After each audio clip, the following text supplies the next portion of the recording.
गरुड़ पुराण अध्याय 3। मरणासन्न व्यक्ति के लिए कल्याणकारी कर्म सबसे पहले भूमि को गोबर से तोपना चाहिए। फिर जल की रेखा से मंडल बनाकर उस पर तिल और कुछ घास बिछाकर मरणासन्न व्यक्ति को उस पर सुला देना चाहिए।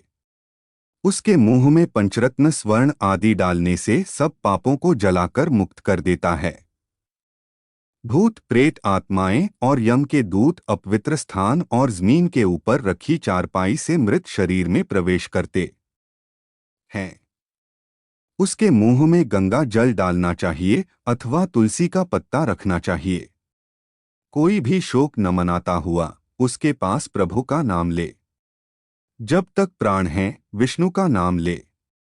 यमराज का अपने दूतों को आदेश है कि मेरे पास उन आत्माओं को लाओ जो हरि का नाम नहीं लेते। हरि को जपने वाले मेरे पास नहीं आते। पापी मनुष्य जो नारायण को नहीं मानते, उनके कितने ही पुण्य कर्म उनके पापों को नहीं मिटा सकते। हे गरुड़, जाने या अनजाने में मनुष्य जो भी पाप करते हैं, उन पापों की शुद्धि के लिए उन्हें प्रायश्चित करना चाहिए। बटा शास्त्रों में दशविधि स्नान, चंद्रायना व्रत, गौदान आदि का लेख किया गया है।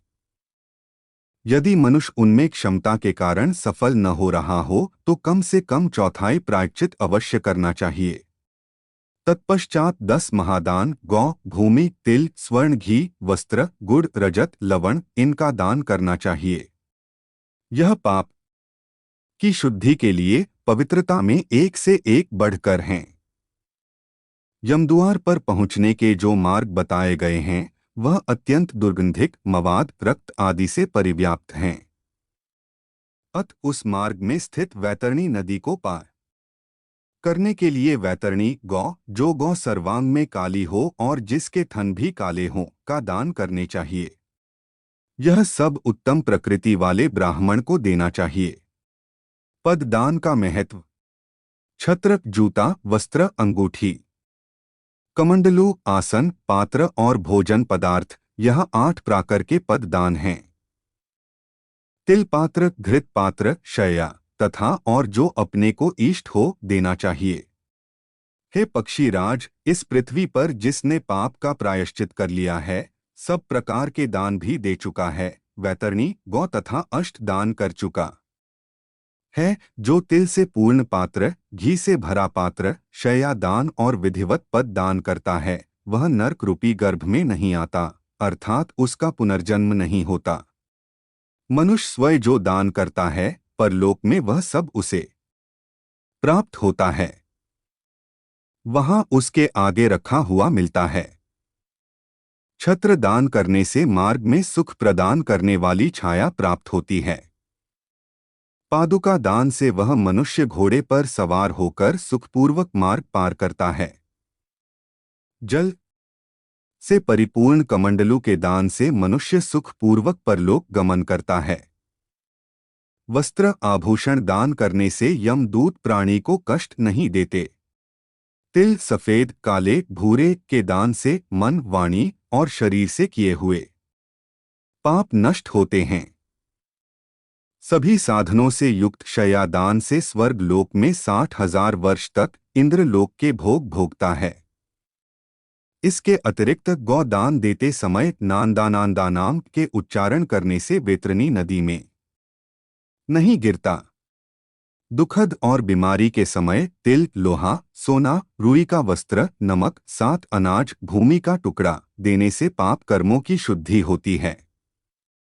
लोहा दान करने से यम की नगरी में नहीं जाता। लोहे का दान हाथों को जमीन के साथ छूते हुए देना चाहिए। यमराज के हाथों में कई प्रकार के लोहे के अस्त्र होते हैं।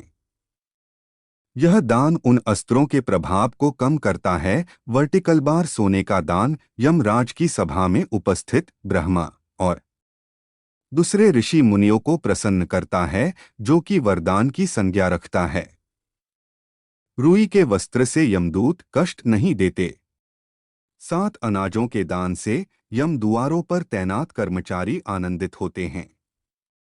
भूमि के टुकड़े पर जिस पर फसल हो देने से इंद्रलोक की प्राप्ति होती है। पूरे होश में रहते हुए एक गौ का दान बीमार अवस्था में 100 और मरणासन्न के समय 1000 गौ दान करने के बराबर है। एक गौ केवल एक जन को ही दी जानी चाहिए। वह यदि इस गौ को बेचता है या किसी दूसरे के साथ इसका बंटवारा करता है तो उसका परिवार 7 पीढ़ियों तक पीड़ित रहता है। गौ दान करने की विधि। काली या भूरी गौ के सींगों पर सोने का पत्र और पैरों में चांदी पहनाएं। इसका दूध पीतल के बर्तन में निकालें। गौ के ऊपर काले कपड़े का दोशार डालें। दूध वाले बर्तन को ढककर रुई के ऊपर रखें।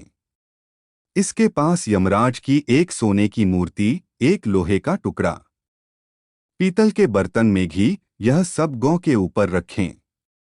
गन्ने की पौरियों से रेशम की डोर से बंधा एक फट्टा बनाकर धरती में एक गड्ढा बनाकर पानी से भरें और फट्टा को इसमें रखें।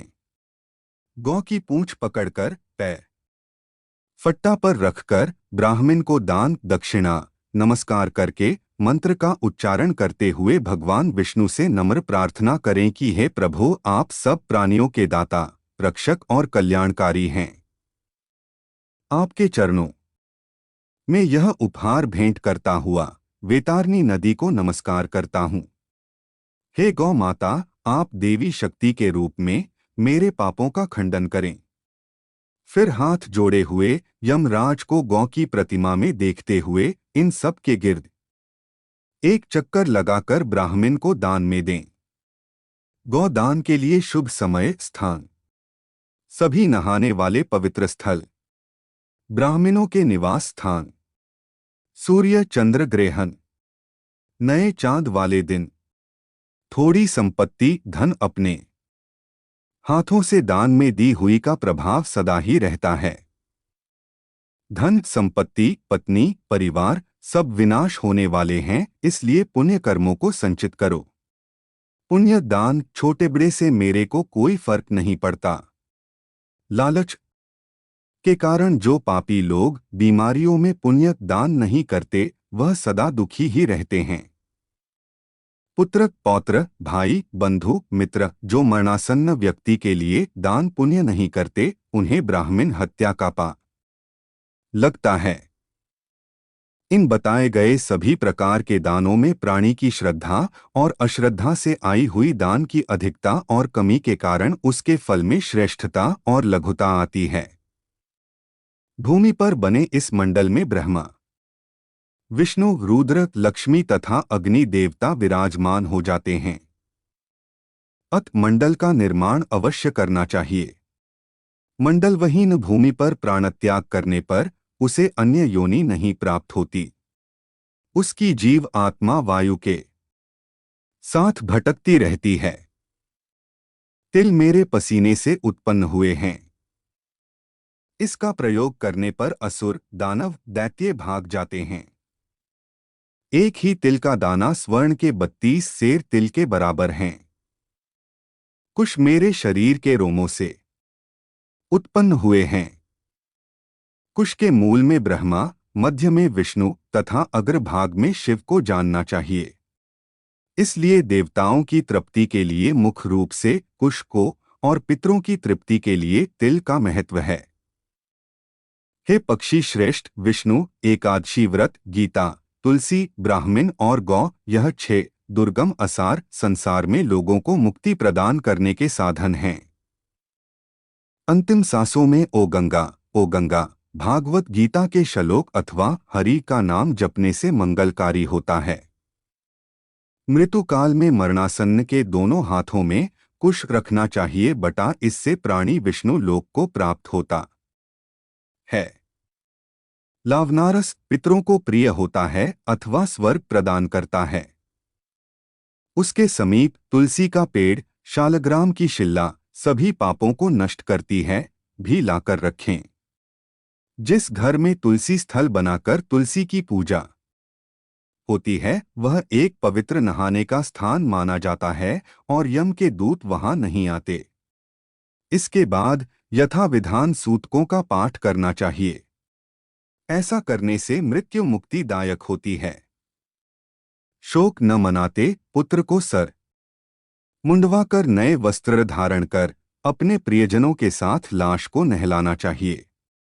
इसके बाद मरे हुए व्यक्ति के शरीरगत विभिन्न स्थानों में मुख, नाक के छिद्र, नेत्र, कान, लिंग, ब्रह्मांड पर सोने की शालाखें रखें।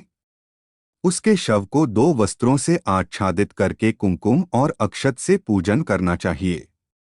घर की बहुरानी और दूसरों को लाश की गिर्द चक्कर लगाकर उसे पूजन चाहिए और मरण स्थल पर चावल की खीर लाई अर्पित करना चाहिए। ऐसा करने से धरती माता और दिव्य शक्तियां प्रसन्न होती हैं। पुष्पों की माला से विभूषित करके उसे पुत्र बंधुओं के साथ द्वार से ले जाया जाए। उस समय पुत्र को मरे हुए पिता के शव को कंधे पर रखकर स्वयं ले जाना चाहिए। यदि मनुष्य को मोक्ष न मिलता हो तो पुत्र नरक से उसका उद्धार कर देता है। जो पुत्र लाश को कंधा देता है उसे हर कदम पर अश्वमेध यज्ञ का फल मिलता है।